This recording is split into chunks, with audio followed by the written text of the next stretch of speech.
Get ready for the dictation in 3, 2, 1, start. Believing the testimony of Srimati Kanta Rani, the wife of the deceased, and of Tony, the son of the deceased, and the fact that the knife recovered pursuant to the disclosure statement of the appellant was found to be stained with the blood of the same group as that of the deceased. Wide impugned judgment and order dated 28/8/2004, a finding has been returned that the prosecution has successfully established that the appellant murdered Trilok Chand. Stop. The learned trial judge has also referred to the fact that the T-shirt got recovered by the appellant pursuant to his disclosure statement was stained with human blood, but it appears that the said fact has not been used as a incriminating circumstance, probably for the reason the group of the blood on the shirt could not be ascertained by the serologist. Stop.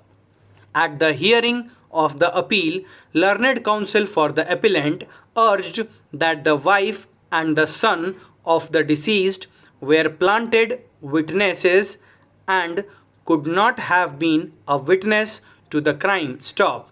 To highlight the said plea, learned counsel referred to the site plan to scale as per which the spot where blood of the deceased was lifted was on the public street outside the residence of the deceased. Stop.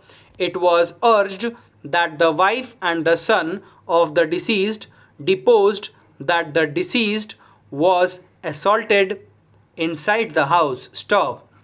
Counsel submitted that the place where the assault took place was marked B in the site plan, which spot was in the veranda of the house. Stop. Our attention was drawn to the fact that no trail of blood was detected from the spot mark B to the spot mark A. Stop.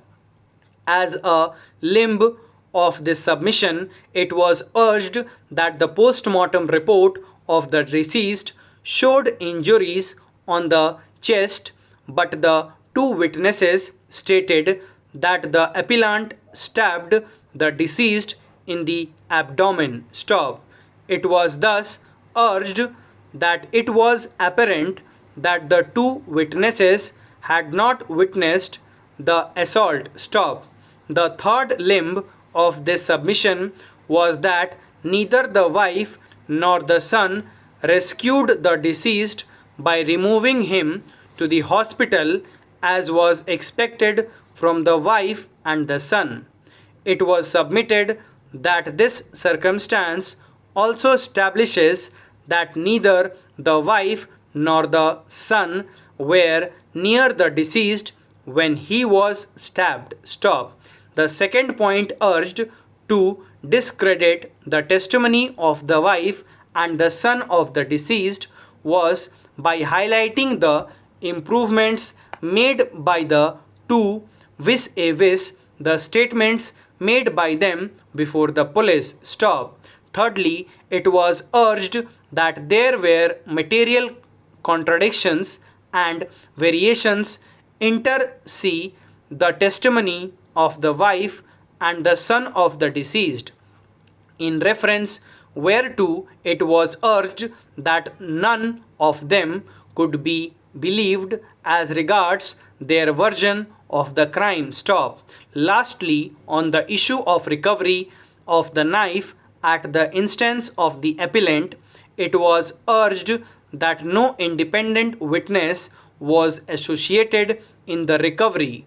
Thus, counsel urged that the recovery of the knife has to be ignored. Stop. On the issue of the recovery of the knife, suffice would it be to state that recoveries of the ordinary knives, etc., stop, by the accused are treated as weak evidence, stop. In the instant case, the fate of the appellant would obviously be decided on the credibility of the testimony of the witness and the son of the deceased, namely Srimati Kanta Rani and Tony. Stop. But before that, it may be noted that as per the post mortem report, it is apparent that the deceased was attacked twice on the chest. Stop. He had three other abrasion injuries. Stop. Thank you.